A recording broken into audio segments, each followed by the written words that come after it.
The first nuclear-powered aircraft carrier ever built carries one of the most famous names in flat-top history, Enterprise.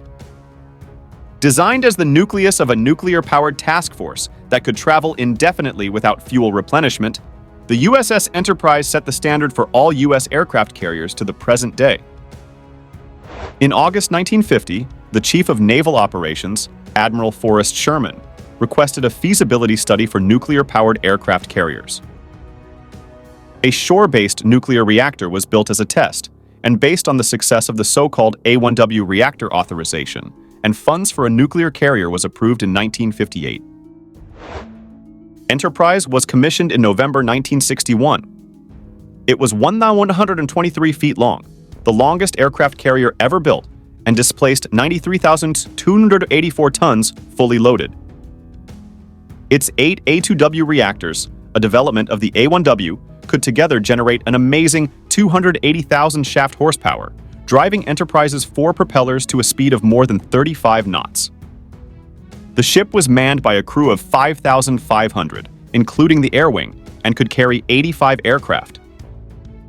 Enterprise followed the same design as its conventionally powered predecessors, Kitty Hawk and Constellation. It had 4 catapults, 2 on the bow and 2 on the port waist, and 4 aircraft elevators. Its uniquely shaped superstructure was nicknamed the Beehive and housed electronic countermeasures gear and ScanFAR, the world's first shipboard phased array radar consisting of the SPS-32 and SPS-33 search radars. A ship of many firsts, Enterprise may also have been the first aircraft carrier commissioned totally unarmed since the Navy's first carrier, USS Langley. Originally designed to carry the Terrier surface-to-air missile, these were deleted from the ship's final form to control costs. It was only in 1967 that 2 Mk-25 basic point defense missile systems launchers were installed, each with 8 Sea Sparrow missiles. These were replaced with Mk-29 launchers later, and during the 1980s, 3 Mk-15 Phalanx close-in weapon systems were added to the ship's defenses. Enterprise was home to many types of famous carrier-borne aircraft during its career, including F-4 Phantoms, F-14 Tomcats, A-1 Sky Raiders, A-3 Sky Warrior bombers, A-4 Skyhawks, A-5A Vigilantes, and A-7 Crusaders. Originally designed as a carrier, attack, nuclear, or CVN, it was eventually redesignated as a multi-purpose CVN. The last air wing to fly from the Enterprise was Carrier Air Wing 1, which had 4 squadrons of FA-18EF Super Hornets. Enterprise's operational history began in 1962, when the ship participated in the blockade of Cuba during the Cuban Missile Crisis. In 1964, Enterprise participated in Operation Sea Orbit. Enterprise, the nuclear-powered guided missile cruiser, USS Long Beach, and the nuclear-powered guided missile destroyer, USS Bainbridge, collectively known as Task Force 1, circumnavigated the globe in 65 days, steaming 30,565 miles on nuclear power. The operation proved that a nuclear-powered fleet could be fast and responsive, capable of moving quickly to crisis spots around the globe.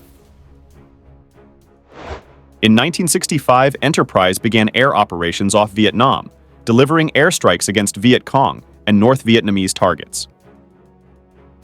In 1968, it was flagship for Task Force 71, the response to the North Korean seizure of the spy ship USS Pueblo. Later that year, it again flew airstrikes in Southeast Asia. The Big E would conduct a total of 6 cruises off Vietnam, the last in 1975.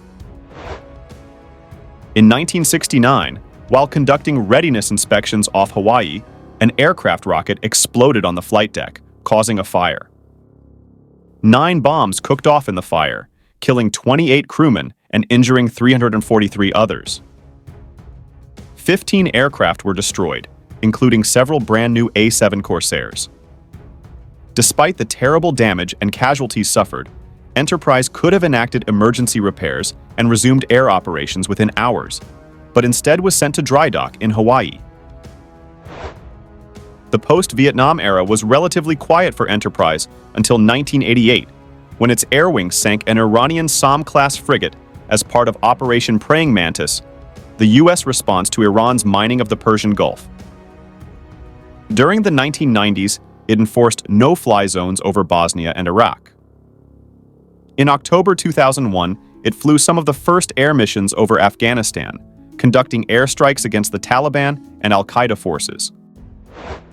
Enterprise was deactivated on December 1, 2012. For the last 5 years, it has been gradually prepared for disposal, stripped of military equipment, and its reactors powered down. The ship was formally decommissioned on February 3, 2017, in a private ceremony at the Newport News shipyard in Virginia. Enterprise proved the viability of nuclear power for aircraft carriers, but in hindsight, that was the most forgettable of its achievements. It circled the globe 3 times, conducted 25 overseas cruises, and completed an astonishing 400,000 aircraft landings in its lifetime. It flew combat missions from Vietnam to Afghanistan, and over its lifetime, tens of thousands, if not hundreds of thousands, of sailors served as part of its crew. The Navy has taken steps to ensure that the storied name of Enterprise lives on. In 2012, then Secretary of the Navy Ray Mabus announced the third of the Gerald R. Ford-class carriers, CVN-80, will carry the Enterprise name well into the second half of the 21st century.